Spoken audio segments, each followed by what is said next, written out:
Well, good afternoon or good morning, everybody. It's just me doing the introduction today on this beautiful Saturday afternoon. It's just been a glorious weekend, and hoping that you're all well and enjoying the beauty of this day.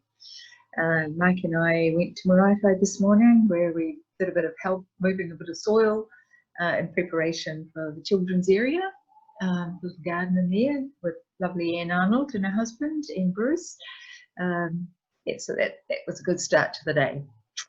I did say to Mark that maybe I might share a word with you all, but that was just really terribly serious for this week because I only said it to him last night. But I have said that if we're still in lockdown next Sunday, then maybe I will share a message with you. It won't be a sermon like Mark's, but so now I'm kind of hoping that, well, I'm hoping anyway, we won't be in lockdown next Sunday, because we really would love to get back to church, and also our AGM dinner that day. But we'll wait anxiously for Monday to see how where we go from here.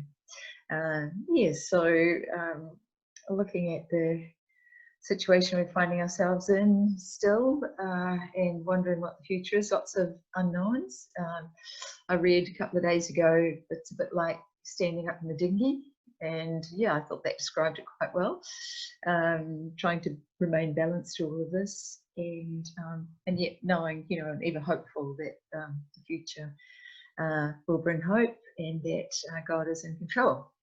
So I'm going to just start this morning with a reading from Jeremiah chapter 29, and starting at verse 4.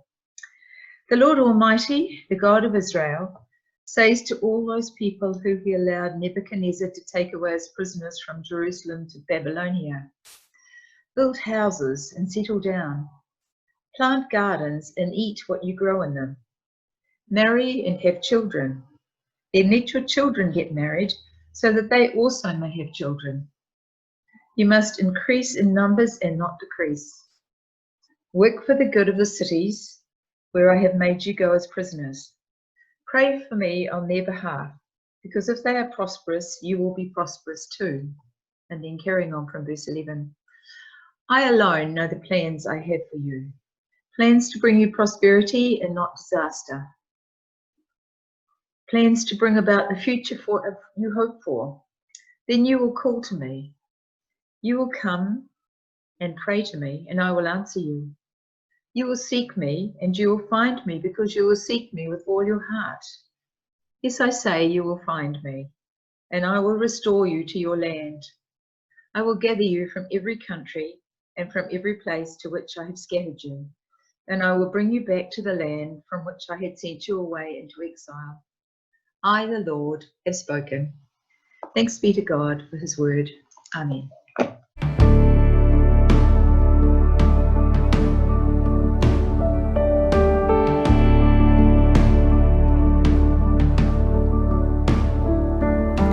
Jesus.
Well, good morning, everyone.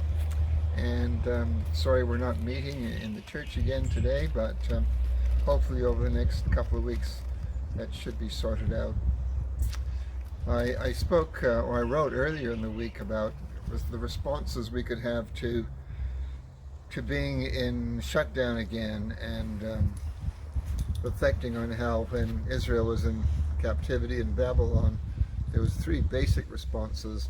One, let's get back to where we were before. Two, let's give up completely, kind of depression. There is no future for us. Everything's falling apart. And thirdly, the third one was, let's try and find God at work in the situation that we find ourselves in. So Jeremiah speaks about this in the reading that Heather wrote today, and we all know this famous passage, and I've often quoted it, where God says to Israel, I alone know the plans I have for you, plans to bring you prosperity and not disaster, plans to bring about the future you hope for. Then Jeremiah says that God is saying, then you will seek me and you'll find me when you seek me with all your heart. But before Jeremiah talks about the plans that God has for his people when they're in captivity, he has this to say.